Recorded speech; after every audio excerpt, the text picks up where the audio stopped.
Bonjour et bienvenue sur Franzine, le podcast des francophones de Zurich. Je cherche à faire entendre la richesse et la diversité de la présence francophone en Suisse alémanique. Aujourd'hui, j'interviewe une femme aux talents multiples, qui conjugue ses identités culturelles et personnelles à merveille. Il s'agit de Raphaëlle Boll-Eichstrom. Elle est scientifique et mère de grande famille.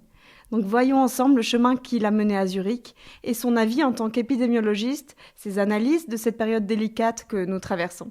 Bonjour Raphaëlle. Bonjour Jenny. Merci de participer à ce podcast. Pour commencer ton portrait, je pense qu'il serait intéressant que tu évoques un petit peu tes origines, ton contexte culturel et familial, où tu as grandi, et puis avec quel type de valeurs.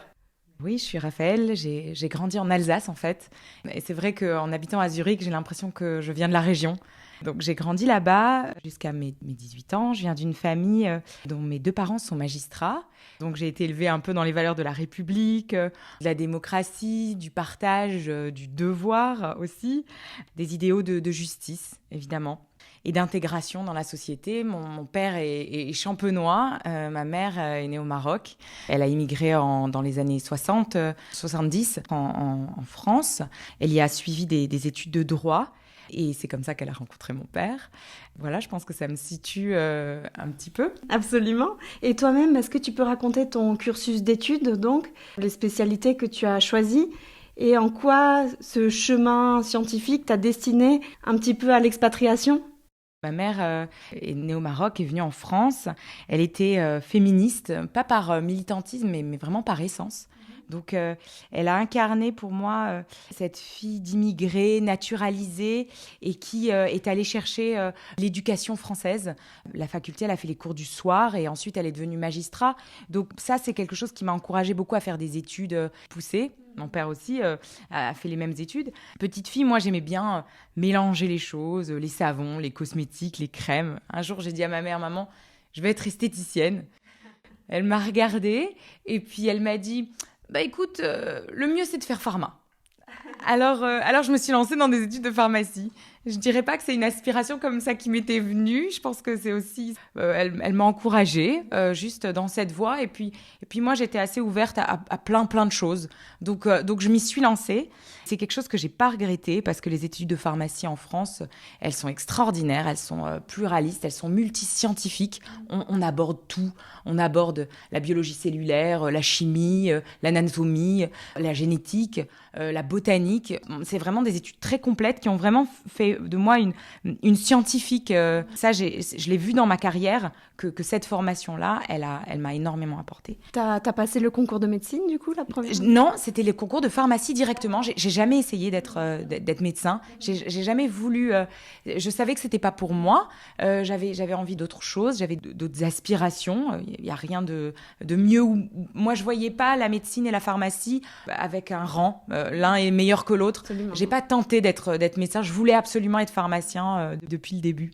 Donc, c'est ça que j'ai suivi. Ensuite, j'ai continué mes études et puis j'ai tout de suite sauté sur l'opportunité de faire le programme Erasmus en 4e année. Je suis partie en Espagne, à Séville, et j'ai vu comment on enseignait la pharmacie en Espagne. Ça m'a énormément enrichie.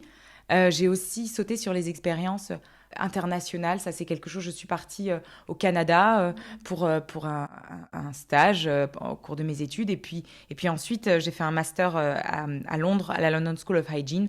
Et c'est là que j'ai commencé l'épidémiologie. C'est là que j'ai associé en fait l'épidémiologie à mon training initial de pharmacien. Et est-ce que tu peux nous expliquer justement en termes simples ce qu'est un pharmaco-épidémiologiste ? Qu'est-ce que c'est la pharmacoépidémiologie ? L'étude de l'efficacité et de la sécurité d'utilisation des médicaments, mais en vraie vie. Vous avez entendu parler récemment d'essais cliniques randomisés. Maintenant, tout le monde est un petit peu familier avec cette idée-là. Il faut se rendre compte que ces essais sont toujours faits dans des conditions un petit peu idéales. On suit très bien les patients, on recrute des patients avec un profil idéal. On exclut ceux qui sont un petit peu à risque, ceux qui sont des personnes fragiles, évidemment. On ne va pas faire des essais cliniques sur ces populations. Donc, une fois qu'on sort le médicament en vraie vie, on voit et on note souvent un décalage entre comment le médicament se comporte en vraie vie, dans son utilisation, qui est jamais parfaite, et puis ensuite dans ses effets de safety, donc de sécurité d'utilisation et d'efficacité. Moi, j'avais vraiment envie, après mes études de pharmacie, j'avais vu un petit peu le côté préclinique et les mécanismes d'action, mais moi, ce que je voulais savoir, c'est comment ça marche chez les gens, est-ce que ça marche chez les gens, et comment est-ce qu'on le voit. Et ça, l'idée de l'étude populationnelle qui m'a inspirée dans l'étude de l'épidémiologie. Et j'ai rencontré à ce moment-là, donc au moment où je me suis intéressée à la santé publique, la santé des populations, j'ai rencontré un ancien directeur de la santé qui s'appelle Lucien Abenaïm et qui avait à l'époque un laboratoire d'études en pharmacoépidémiologie dans lequel j'ai fait mon premier stage, où j'ai découvert la pharmacoépidémiologie et ça m'a fascinée. Et justement, tu dis que tu t'es tout de suite ouverte à l'international parce que c'est des disciplines qui mènent à des rencontres internationales, j'imagine. Alors, j'ai jamais pensé que j'allais rester en France tout le temps, de manière statique, toute ma vie. J'ai toujours été très curieuse de l'international. J'avais été faire un petit stage aux États-Unis par moi-même, une summer session à l'université de Berkeley à San Francisco quand j'avais 20 ans. C'est prestigieux. Je voulais l'expérience. Je voyais dans les séries télé toutes ces universités américaines. J'avais envie de vivre un petit peu le rêve américain à 20 ans. Et j'ai fait ces 2-3 mois qui m'ont donné cette ouverture-là. Et je me suis toujours dit que j'avais envie de voyager, pas juste pour les vacances, mais vivre dans des pays différents, avec des approches différentes. Donc j'imagine que puisque tu t'intéresses aux gens, tu t'intéresses aux différences culturelles qu'il y a entre les pays. Donc tu as dit que tu as vécu à Londres. Et après ça, vous avez déménagé à Genève, c'est ça ? Un petit peu, puis à Zurich. À Zurich, voilà, alors c'est quoi le chemin, c'est quoi l'idée ? C'est quand même des pays, on n'est pas très loin, le Canada, l'Espagne, la Suisse, l'Angleterre, c'est des pays qui sont pas culturellement complètement éloignés. J'ai pas fait quelque chose de très, que je trouve en tout cas très difficile. C'est des petites adaptations dans la culture, elles sont pas majeures. Quand on aborde les choses avec une flexibilité, quand on observe, moi j'adore observer les différences. À Paris, on râle un peu. En Angleterre, on est plus strict sur les choses administratives. En Suisse, j'en parle même pas. Mais des petites différences culturelles. Et moi, qui me fascine, j'essaie de prendre le meilleur de tout. Et entre Genève et Zurich, tu as aussi senti des différences C'est vrai qu'il y a une différence entre la Suisse francophone, romande, et la Suisse germanophone. J'avais déjà vu un petit peu au Canada cette différence entre, dans un même pays, le Québec, et les anglophones. Et puis je l'ai revu en Suisse et ça fait une énorme différence. La langue qu'on parle, elle influe énormément sur notre personnalité. Même s'il y a quand même une unicité dans les manières suisses, on a quand même une grande différence. Et justement, maintenant, dans un environnement germanophone, est-ce que tu cherches à créer des liens, des ponts avec d'autres francophones ? Je pense que quand on est français, on a envie et on a besoin de se retrouver entre français. La langue, elle vient tellement facilement et il y a une connivence dans la manière de penser française, dans le côté peut-être artistique de cette langue, je sais pas. Et oui, évidemment, mon mari est français, ça c'est important parce que on a ce manque, on manque de croissants, on manque de Paris parfois, on manque des choses du supermarché pour parler de manière un peu terre à terre, on manque des livres. Même si j'en commande plein pour moi et puis pour les enfants, on manque... oui, on a tout ça. On a d'autres choses ici. Il y avait à Genève, par exemple, un truc extraordinaire qu'on a un petit peu moins en France, en tout cas qu'il y avait moins en France à mon époque, c'était les ludothèques. Et ça, c'est quelque chose qui m'a émerveillée quand je suis arrivée à Genève. Chaque quartier a des ludothèques incroyables pour les enfants. J'en ai mené les enfants là-bas. Et jouer alors avec d'autres jeux qu'ils ne connaissent pas et qui sont extraordinaires. On les apprend à ranger. Il y a un petit côté Montessori dans cette activité où on arrive, on découvre d'autres jeux, puis on apprend à les ranger dans les bons endroits, à préserver les jeux de la ludothèque et puis à leur donner un peu de respect. Enfin, ça, c'est un exemple à Genève qui m'a... Ouais, ce serait un rêve de trouver ça à Zurich. Peut-être que ça existe, il faudrait que je... À Zurich, ils ont une approche un petit peu différente. Ils ont les Gemeindezentrum qui sont aussi des lieux d'intégration pour les enfants et que j'ai adoré, qui sont parfois plus en extérieur. Il y en a qui ont des animaux, il y en a qui ont des super Spielplatz, aires de jeu. Ils ont aussi des cours à l'intérieur, des cours pour les parents, des cours pour les parents-enfants, des cours pour les enfants. Donc c'est une autre approche différente de la du ludothèque, mais aussi très intéressante. J'ai une question justement par rapport à tes changements géographiques, au fait de changer de ville. Comment on fait pour garder une vie professionnelle? Est-ce que c'est ça qui a guidé tes changements ou t'as déménagé pour suivre la carrière de ton mari ou pour des raisons personnelles? Alors, comme beaucoup de femmes ici, j'ai suivi les événements professionnels de mon mari, mais avec un peu d'entrain, avec beaucoup d'entrain, parce que j'aime bien bouger, j'aime bien m'adapter, j'aime entraîner cette flexibilité qu'il faut pour changer d'environnement et tout ce qu'on apprend avec ces changements. Je ne l'ai pas fait à reculons. Au contraire, j'ai vraiment été suivie mon mari avec beaucoup d'enthousiasme. Donc oui, ça a été différent pour moi. Quand je suis arrivée à Genève, la pharmacoépidémiologie à Genève, il n'y en a pas énormément. C'était il y a 7 ans déjà. On était à un autre moment, c'était moins connu. Il y avait un petit peu d'épidémiologie. Il y avait l'épidémiologie parce qu'il y avait il y avait l'OMS, l'Organisation mondiale de la santé, beaucoup d'institutions dans l'humanitaire, dans la santé publique. Oui, il y avait, mais la pharmacoépidémiologie spécifiquement, moins. Alors, ce que j'ai fait, j'ai tout de suite essayé de me connecter avec l'Université de Genève. J'ai rencontré aussi là un grand professeur qui était en train d'ouvrir un master de santé globale, le professeur Antoine Flao. Il y avait une opportunité de participer au module d'enseignement d'épidémiologie et des biostatistiques pour ces nouveaux étudiants en santé globale. Donc, tu es devenue prof. Et donc oui, j'ai sauté sur l'occasion parce que l'enseignement pour le coup, c'est quelque chose que je faisais déjà depuis une dizaine d'années parce que au cours de mon doctorat à la London School of Hygiene, j'avais été teacher assistant, donc j'avais mené déjà des cours et des modules d'épidémiologie et de biostatistique. J'avais un petit peu d'expérience là-dedans. Et j'ai trouvé ça extraordinaire d'avoir cette opportunité de créer un cours nouveau fait pour les étudiants qui venaient de backgrounds culturels et académiques différents. Donc je dois dire que pendant quelques années, je t'ai vu faire les allers-retours avec Genève pour donner les cours. C'est vrai, je continue. Ah, tu continues? Cette année, je ne sais pas parce que le semestre prochain, on attend toujours la confirmation que ce soit ou pas présentiel, mais je pense que ça va pas l'être vu la tournure des événements, mais on verra. Donc ouais, et j'aime bien faire ce pendulaire entre Zurich et Genève. Ça me donne encore un petit peu de francophonie dans les oreilles de temps en temps. Ah, c'est sûr. Et tu as aussi travaillé pour des grands groupes pharmaceutiques. Est-ce que tu veux les citer? C'est assez impressionnant en fait, c'est des noms que nous-mêmes on connaît. Oui, enfin, ma carrière, elle est multiple dans mon parcours.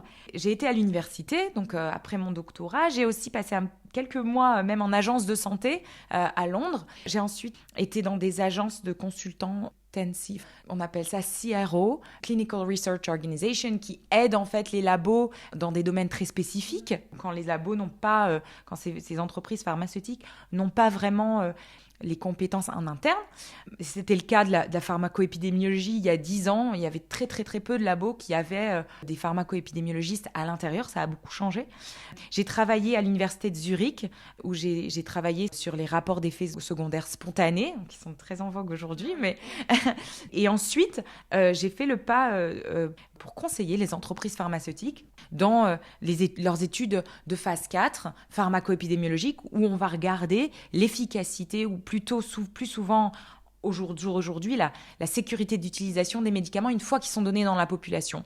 Et maintenant, aujourd'hui, on fait de plus en plus de relative effectiveness. C'est l'utilisation en vraie vie des médicaments et regarder comment, en vraie vie, ils marchent. Parce que parfois, on utilise les médicaments un petit peu différemment, on ne prend pas les mêmes doses que dans les essais cliniques, comme je disais bien, ou on ne les prend pas bien tous les jours, ou on en prend plus qu'il faudrait. Enfin, en vraie vie, on a vraiment une approche différente. C'est super comme tu parles de ça de manière sympathique, vivante et accessible. Pour nous, je pense qu'on apprécie tous beaucoup, à mon avis, ce que tu présentes. Est-ce qu'il y a un des postes que tu as eu où tu t'es senti le plus à ta place ou bien justement tu aimes cette diversité?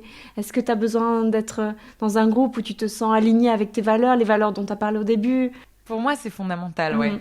Je pense qu'une carrière, et puis surtout dans notre génération, les millennials, ils disent on n'a pas des carrières aussi linéaires que celles de nos parents, on le sait tous. Et puis, on a des exigences un petit peu différentes aussi. Et puis, ça m'a amené à chercher un petit peu ma place parfois, à essayer, et puis toujours avec beaucoup d'ouverture, en se disant, bah, peut-être c'est pas là. Ou alors, peut-être que ça marche, mais que j'ai fait mon temps dans cette expérience-là, et puis j'ai envie de changer. Je dois avouer, je suis quelqu'un qui a besoin de me renouveler fréquemment ou pas, mais en tout cas, ça peut être à l'intérieur d'un même job, mais c'est peut-être un reflet de notre génération aussi. Ouais, d'avoir de l'intérêt pour ce que tu fais, ben forcément. D'être capable de se renouveler dans ce qu'on fait. On n'est pas obligé de changer du tout au tout, mais d'être capable d'évoluer. Et en ce moment, tu travailles où et sur quoi, si c'est pas confidentiel?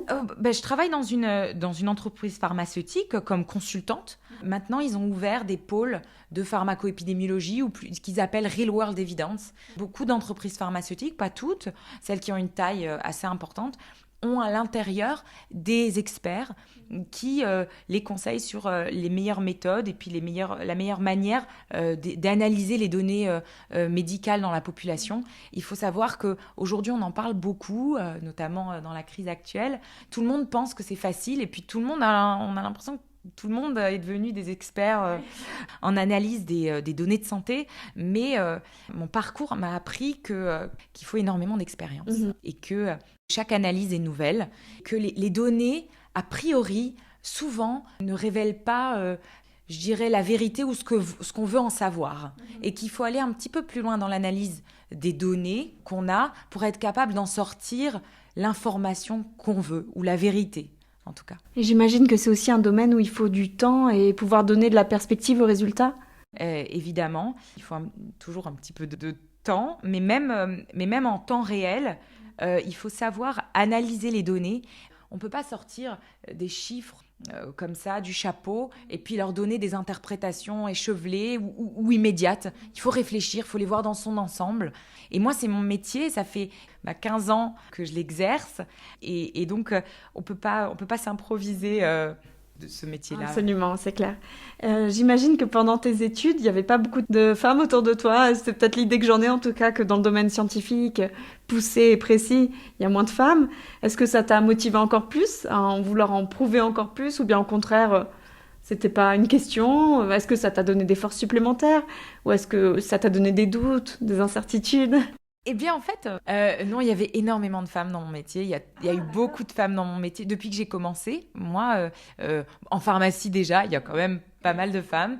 Et puis ensuite, en épidémiologie, quand je suis arrivée à la London School, il y avait, je dirais même une majorité de femmes, notamment dans les masters humanitaires ou de santé publique, ou même en épidémiologie, où il y avait aussi beaucoup de femmes. Je dirais pas une majorité là, mais en tout cas pas mal. Super, alors tu déconstruis mes clichés, c'est très très bien. En fait, exactement, et même après, post-doc, j'ai vu beaucoup de femmes. Je me suis jamais sentie isolée en tant que femme. Au contraire, même. Quand même, j'imagine qu'il fallait quand même une bonne dose de confiance en soi, de courage, de motivation. Tu as dû sûrement avoir un mentor ou un coach. On est plusieurs à avoir entrepris des doctorats et pas les avoir menés à bout parce que on sait que c'est long, que c'est solitaire. C'est vrai, j'ai eu énormément de chance parce que d'abord j'ai fait mon doctorat un petit peu tôt, je l'ai fait juste après mes études, ce qui n'est pas le cas pour tout le monde. Il y a des fois on travaille avant de commencer un doctorat. J'ai eu un peu de chance parce qu'une place s'est ouverte, j'ai appliqué directement après mon master. J'ai pu obtenir cette bourse pour faire un doctorat dans la foulée, donc ça m'a permis de faire un doctorat jeune et mes parents l'ont soutenu. Donc j'ai pas été obligée de travailler en même temps, à part l'enseignement que je faisais en parallèle, mais j'ai eu énormément de chance pour ça. J'ai été soutenue en fait par ma famille qui valorisait les études longues. Je peux pas dire que c'est complètement venu de moi. J'ai pas été contre vents et marées pour faire ces études. J'ai pas lutté dans ce domaine-là. La confiance en soi pour les femmes, c'est fondamental. En fait, dans mon doctorat, il y avait beaucoup de femmes et en fait, dans l'université, on explique que les femmes, elles vont jusqu'à un certain point dans la carrière et qu'il y a un moment où il n'y a plus de femmes. C'est-à-dire qu'au niveau du professorat, quand on devient professeur, vers la quarantaine, 45 ans et plus, eh ben là, les femmes, il y en a beaucoup moins. Pour des raisons qu'on connaît, c'est là qu'elles sont perdues. Mais à mon niveau, moi j'ai 37 ans, je peux le dire. Donc à ce niveau-là, il y a encore pas mal de femmes dans les académies. Ah, c'est intéressant. J'avais jamais vu les choses sous cette perspective d'âge par rapport à la carrière et d'évolution. Ils essayent de plus en plus maintenant justement d'amener les femmes plus loin dans la carrière académique. Et ça fait partie des priorités du Fonds national suisse par exemple, qui explique ça, où ils favorisent, où ils essaient d'un petit peu encourager les femmes Parce que c'est vrai, souvent, les chercheuses, elles ont peut-être un petit peu moins de confiance en elles, ou elles vont pas toujours viser des carrières aussi hautes. C'est peut-être là qu'il y a une sélection qui se fait femmes-hommes. Ouais, c'est un grand sujet, c'est important de s'y pencher. Il y a un autre grand sujet actuellement, et on s'en a un peu parlé. Tu m'as dit que on ne va pas rentrer dans des polémiques, et donc ce qu'on va dire maintenant, ça n'a rien de polémique. Ça peut être notre vision aussi individuelle de notre vécu. Mais c'est sûr qu'en tant que spécialiste, même si tu n'es pas spécialiste du coronavirus en particulier, je voulais avoir donc ton avis un petit peu sur ce sujet sensible. Donc, on est au milieu d'une crise pandémique, c'est officiel. Et pour cette rentrée 2021, donc ce coronavirus, en tout cas, est en toile de fond de tous les domaines de nos vies. On voit que toute notre vie se régule par rapport à ça. Avant de se rencontrer avec des personnes, on doit se demander mais quelle est la législation, etc. Donc toi, tu as quand même un regard plus spécifique sur cela. Est-ce que tu peux nous apporter ton analyse sur l'année écoulée déjà, sur peut-être les différents messages parfois contradictoires qu'on a pu recevoir, les débats qu'il y a eu, ou bien simplement sur les modes de contamination, l'identité du virus?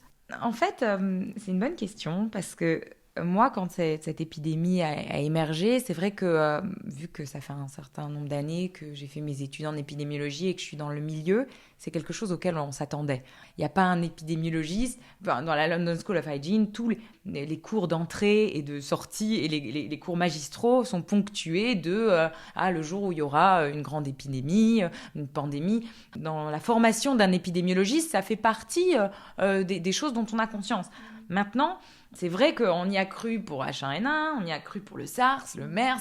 C'est pas vraiment devenu la pandémie qu'on pensait, mais pour le coronavirus, on y est. donc ça m'a surprise dans ce sens-là. Parce que je ne savais pas si ça allait être le coronavirus qui allait être cette pandémie dont on m'avait parlé dans mes études et qu'on attendait. Aussi, quand j'étais à Genève, le professeur Antoine Flao aussi avait conscience de cette possibilité de pandémie. Il faisait des recherches sur la grippe. À l'époque, c'était déjà il y a 5 ou 7 ans. Donc même là, quand je suis passée à Genève, j'ai été réexposée à cette probabilité de pandémie. En tout cas, c'est présent dans les dirigeants. Tellement intéressant, je m'en doutais pas du tout. Non, Okay. C'est vrai. Oui, c'est quelque chose qui fait partie de la formation d'épidémiologiste. Donc peut-être que je suis un petit peu moins surprise que les autres. On peut regarder aussi dans l'histoire des épidémies. Voilà, moi, quand j'ai appris l'épidémiologie, on m'a parlé des épidémies de choléra, on m'a parlé des épidémies évidemment de variole, des épidémies de polio dans les années 50. Les enfants aux États-Unis, il y avait énormément d'épidémies de polio. Et donc, ça, c'est des choses qui, dans ma formation, ont été omniprésents. Donc, je suis un petit peu moins surprise. Maintenant, je suis surprise de qu'est-ce qu'est le coronavirus, comment est-ce qu'il se propage dans les populations. C'est nouveau, c'est une maladie émergente, donc ça, c'est intéressant. Ça me donne peut-être une conscience aussi du fait que le coronavirus ou ce qui se passe aujourd'hui, c'est pas l'apocalypse du monde. Il y en a eu avant, et puis depuis la nuit des temps, et puis il y en aura peut-être après, on ne sait pas. Mais ça a été annoncé par Monsieur Parmelin. Dans les vœux de bonne année, il a dit c'est que le début d'une série de pandémies, d'épidémies. Oui, enfin une série, on ne sait pas non plus dans le temps comment elles seront espacées. Bah, là, ça faisait quand même un petit siècle qu'on n'avait pas eu ça, de quelque chose d'une telle ampleur. Donc je ne pense pas qu'on puisse prédire, mais plutôt accueillir, et puis observer et prendre des mesures. Je suis assez optimiste en fait. Je sais que c'est pas inéluctable. On va pas rester là-dedans tout le temps pendant 50 ans. Je pense pas. Je pense qu'on va s'en sortir à un moment ou à un autre. Regardez, en Asie, ils s'en sont sortis un petit peu plus tôt que nous pour l'instant. Donc peut-être que nous aussi, on va s'en sortir à un certain moment. Ils sont très très stricts aussi sur les règles, les tests. Ouais. Oh oui, il y a une différence qui est instructive, on peut voir, et puis on fait ce qu'on peut avec la manière dont on vit. On est déjà les masques, personne n'aurait imaginé que en Europe, aux États-Unis, on mettrait des masques, alors que dans les pays asiatiques, c'est quelque chose de très très courant. Je pense qu'un jour, je suis assez optimiste. Je pense qu'on va s'en sortir et que voilà, c'est pas l'apocalypse. Et puis Ça pourra être par les vaccins, ça pourra être par des mesures créatives qu'on va trouver pour endiguer la propagation du virus. Ça peut être par le fait que le virus va être un petit peu moins virulent dans le futur. Je suis une optimiste, je ne sais pas ce que ça va être demain, mais je me dis c'est important de prendre des mesures, de faire ce qu'on peut. Je ne vais pas rappeler les gestes barrières. Ça, il faut être vigilant et puis être optimiste sur le futur. Tu as parlé de vaccins, de la vaccination, et maintenant c'est le grand sujet. Est-ce que tu as une position en général sur les vaccins? Et est-ce que tu as eu des informations sur celui-là en particulier? Alors, c'est tout frais, hein, donc c'est pas ta spécialité non plus. Mon travail au quotidien ne porte pas sur les vaccins. J'ai étudié dans le passé, j'ai travaillé sur les vaccins. Alors, je ne sais pas si j'ai une position, mais en tout cas, ce que je peux dire, c'est que j'ai fait vacciner tous mes enfants contre les maladies d'usage parce qu'on sait que ces vaccins sont extrêmement efficaces et sécures depuis des dizaines d'années. Donc là, il n'y a pas vraiment de questions pour moi. Maintenant, concernant le Covid-19, on peut que voir que les résultats des études des premiers vaccins sont très encourageants. Il y en a plein d'autres qui arrivent et j'espère que ce sera la même chose pour les autres vaccins. J'ai vraiment hâte pour moi, en tant que pharmaco-épidémiologiste, ce qui est le plus important, c'est de regarder et d'observer la retranscription de ces résultats incroyables en vraie vie. En fait, une fois qu'on va vraiment donner les vaccins aux personnes, de la manière dont ils vont être utilisés, on parle déjà aujourd'hui, est-ce qu'on donne une dose et puis ou une deuxième? On parle déjà de dévier un petit peu de ce qui a été fait dans les essais cliniques, donc ça va être passionnant pour moi en tant que pharmaco-épidémiologiste. Et puis, je trouve important que la vaccination, elle soit faite par palier d'urgence. En santé publique, on vaccine les personnes qui en ont le plus besoin et que les données soient recueillies efficacement. Ça va être crucial. Il faut être capable de recueillir les données sur la vaccination et sur les conséquences de la vaccination, efficacité et risque en temps réel pour nous informer des prochaines étapes. Qui vacciner en priorité et s'adapter au fur et à mesure. Et je pense que l'expérience en pharmacoépidémiologie, des 30 dernières années en pharmacoépidémiologie, va nous informer sur ça. Je te remercie pour ton avis. On a parlé de santé publique et maintenant je voudrais un petit peu parler de santé mentale. Parce que quand même, ce virus, il a aussi amené des situations telles que l'école à la maison. Je l'ai dit en introduction, tu es mère de grande famille, tu as 4 enfants maintenant. Je voulais savoir comment ça s'est passé et est-ce que tu as des stratégies à nous partager au cas où ça revienne ou comment tu t'en es sortie? Oui, peut-être si l'épidémie ne m'a pas surprise, elle m'a surprise mais pas autant que d'autres. Là, pour le coup, le confinement et être à la maison avec les enfants, ça a été une surprise et ça a été une grande nouveauté pour moi. Ça nous a forcé, encore une fois, ça nous a poussé dans notre flexibilité à être capable de s'adapter à cet nouveau mode de vie et y trouver encore les aspects positifs. C'est pas toujours simple. Ici, en tout cas en Suisse, j'apprécie beaucoup qu'il ne nous ait jamais empêché de sortir au parc, ni pendant le premier confinement, ni jusqu'à aujourd'hui. J'apprécie ça. On bénéficie aussi d'une démographie qui n'est pas trop chargée. Ici, alors du coup, on croise moins de monde que si on habitait dans le centre de Paris. C'est sûr. Il y a plein d'autres raisons. Et puis, il y a une vraie culture de la nature, de l'extérieur, du sport. Justement, maintenant, je voudrais parler de la période hors Corona, quand on est mère de jeunes enfants, qu'on habite à Zurich, qu'on est très actif professionnellement, impliqué dans ce qu'on fait, ce qu'on produit, dans des cours, qu'on va d'une ville à l'autre, etc. On a besoin de secrets de mode de garde parce que personnellement, j'ai pas trouvé les solutions idéales. Donc, quel a été ton secret? Je dirais que c'est fondamental. C'était vraiment un problème important pour être capable de s'investir dans son travail quand on est une femme, quand on a des enfants en bas âge ou même des ados. Il faut être capable de se le permettre. Je trouve que souvent, les femmes, elles vont pas se donner cette possibilité. Elles vont essayer de faire tout en même temps. Elles vont devenir chèvres et elles vont pas réussir, pas toujours, à accomplir leurs objectifs. Et ça, il faut se donner cette opportunité. Et c'est vrai que moi, ça passe par les modes de garde. Je multiplie les modes de garde parce que ici en Suisse, c'est pas comme en France où les enfants sont occupés à partir de l'âge de 3 ans. il y a l'école, et puis la cantine, et puis la halte garderie le soir. Non, ici, à midi, jusqu'à 7 ans, les enfants, ils sortent de l'école à midi. Donc après, il faut être un peu créatif dans les modes de garde.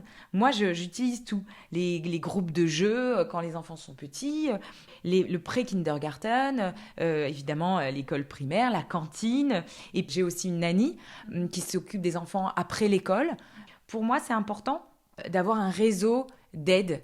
On n'a pas de famille ici. Moi, j'ai pas de famille ici. Je pense que c'est assez représentatif de beaucoup de Français qui sont ici.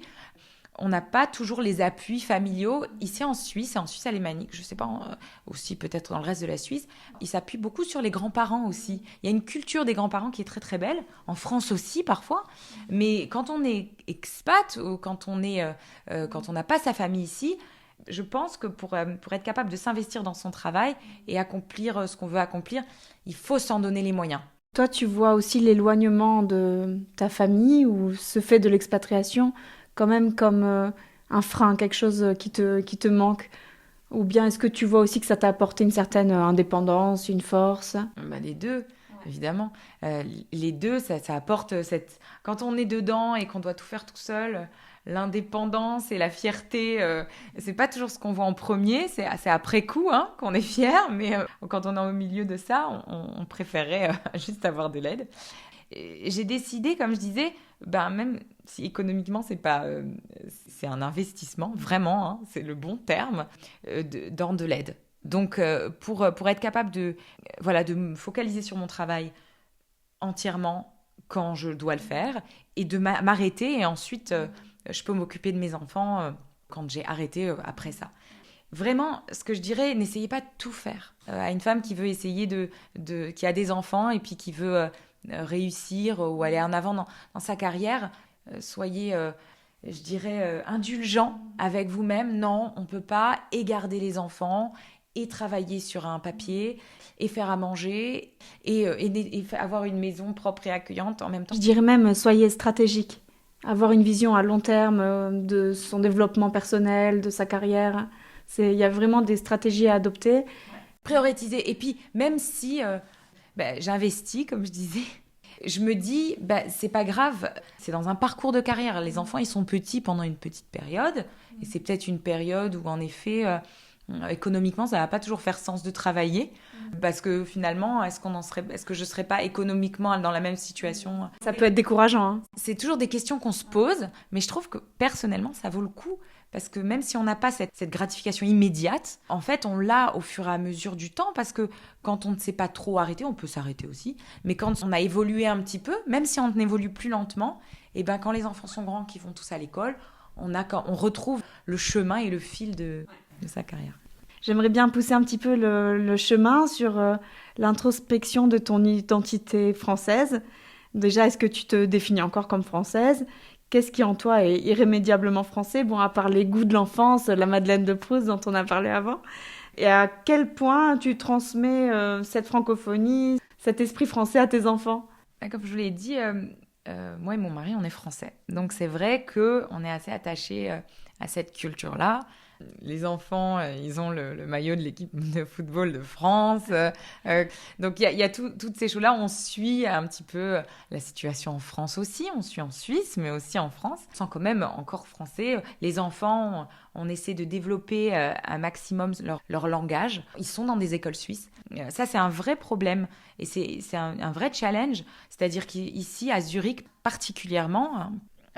on est dans des environnements multilingues. Les enfants, ils parlent allemand, ils parlent suisse-allemand, ils parlent français et ils parlent anglais aussi. Donc, c'est très difficile parce que le challenge, c'est qu'il y ait au moins une de ces langues qui parle bien et aussi bien que nous. Et ça, c'est un vrai challenge et c'est très difficile à accomplir quand on est en expat. Il faut redoubler de vigilance quand ils parlent. J'essaie de la faire lire en français, mais il faut aussi qu'ils lisent en allemand. Donc, c'est très difficile.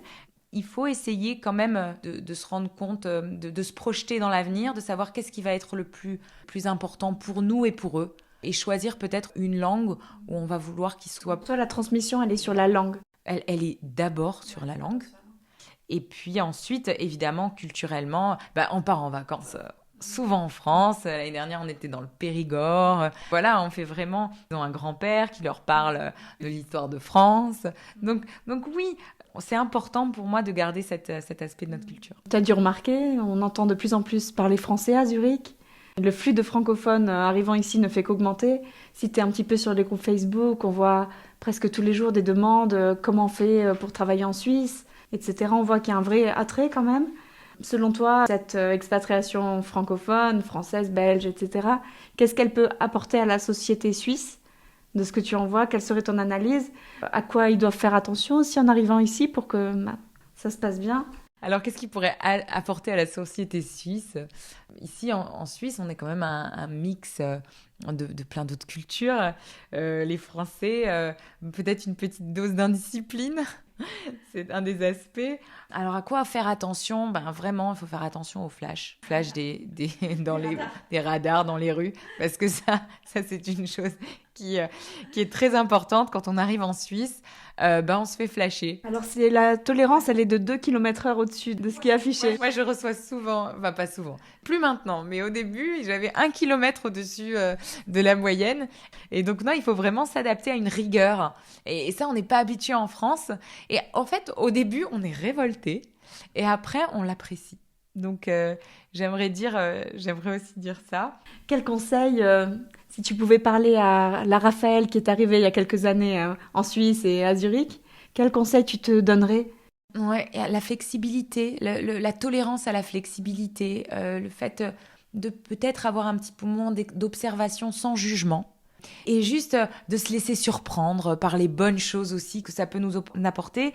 Moi, j'ai déjà rencontré des femmes qui avaient un peu plus de mal en fait à cette adaptation, qui avaient moins une expérience de bouger et qui pour elles arrivaient et tout d'un coup, elles étaient parisiennes depuis longtemps et puis tout d'un coup, on arrive en Suisse et puis c'est moins fun ou alors c'est moins social. Elles se sentent seules. Ouais. Elles se sentent plus seules. On peut pas essayer de vivre ici comme on vit dans d'autres endroits ou comme on vit en France. Il faut accepter de changer un petit peu, d'évoluer, d'avoir d'autres attentes. Et ça te ferait du bien, toi, d'avoir un petit oasis francophone? Moi, je t'ai déjà parlé de mon projet un peu fou. Je m'imagine un centre culturel, mais quand même easygoing, hein, avec un endroit où les mères pourraient se rencontrer, laisser leurs enfants jouer, voir des livres, ludothèque, je sais pas, un espace de coworking, etc. Peut-être aussi un endroit qui puisse être une vitrine pour tous ces entrepreneurs francophones, parce que je crois qu'il y en a pas mal qui essaient d'amener ce sens de la fantaisie, du luxe, qui créent des bijoux, d'autres qui essaient d'amener tous ces métiers de bouche, d'artisanat. Donc, ouais, ce serait bien en fait d'en faire une synergie, une force. Ça, c'est mon idée. Tu viendrais? Moi, j'adore tes idées, Jenny. Je trouve que c'est une excellente idée. Je pense qu'on en a besoin. À Zurich, on en a un petit peu besoin parce qu'il n'y a pas énormément de choses qui sont faites vraiment. Il y a des petites initiatives ici et là, mais l'idée d'un Gemeindezentrum un peu pour les Français ou en tout cas, et puis ouvert aux autres. Francophiles aussi. Voilà, et puis les gens qui veulent un peu voyager. Exactement. Ouais, mon but, c'est pas de cloisonner, mais en fait, de peut-être faire revivre. Je trouve ça tellement fou que si proche, on parle français à 100 km de Zurich, et qu'ici, ce soit complètement bloqué. C'est un autre pays, un petit peu, donc... Oui, et puis ça encouragerait aussi ce brassage des cultures, même à l'intérieur de la Suisse, culture francophone, culture germanophone. Moi, je trouve ça sympa d'avoir des pôles germanophones en Suisse romande et puis des pôles francophones. Francophiles en Suisse alémanique. Ça contribue à l'unité du pays. Oui, absolument. Aussi, tu me donnes une idée. Alors, je vais te laisser repartir, mais j'ai juste une dernière question que je pose à tout le monde. Est-ce qu'il y a une citation d'un livre ou peut-être un mantra, quelque chose qui t'accompagne dans la vie? Qu'est-ce qui m'accompagne? J'en ai plusieurs sur plein de domaines différents, mais je dirais que dans mon éducation, on m'a poussée à l'indépendance. Ma mère me disait toujours c'est très important d'être indépendante. Ça, c'est quelque chose avec lequel j'ai grandi dans plusieurs aspects. Ça peut être indépendance de pensée, indépendance économique. Ça, c'est peut-être quelque chose c'est important de vivre en synergie avec les autres, mais peut-être pas d'en être dépendant, j'en sais rien. C'est une piste de réflexion, c'est quelque chose qui m'accompagne. Je te remercie beaucoup d'avoir répondu à mes questions et partagé tes analyses. On est très heureux d'avoir entendu ton parcours. Merci aussi au corps médical dans son ensemble.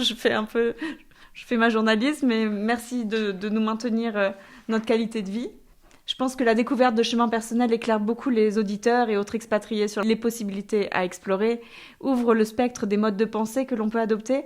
L'échange est toujours tellement riche et en l'occurrence, Raphaël montre qu'on peut être très accessible, très sympathique, pleine d'humanité, tout en étant une scientifique de précision et qui résout des problèmes très sérieux.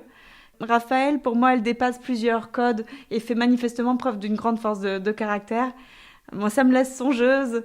Pour plus d'histoires qui accompagneront votre expatriation, récente ou ancienne, pour plus de voix qui vous la faciliteront et vous reconnecteront à vos identités culturelles, suivez Franzine. N'hésitez pas à partager le podcast et à me laisser vos commentaires.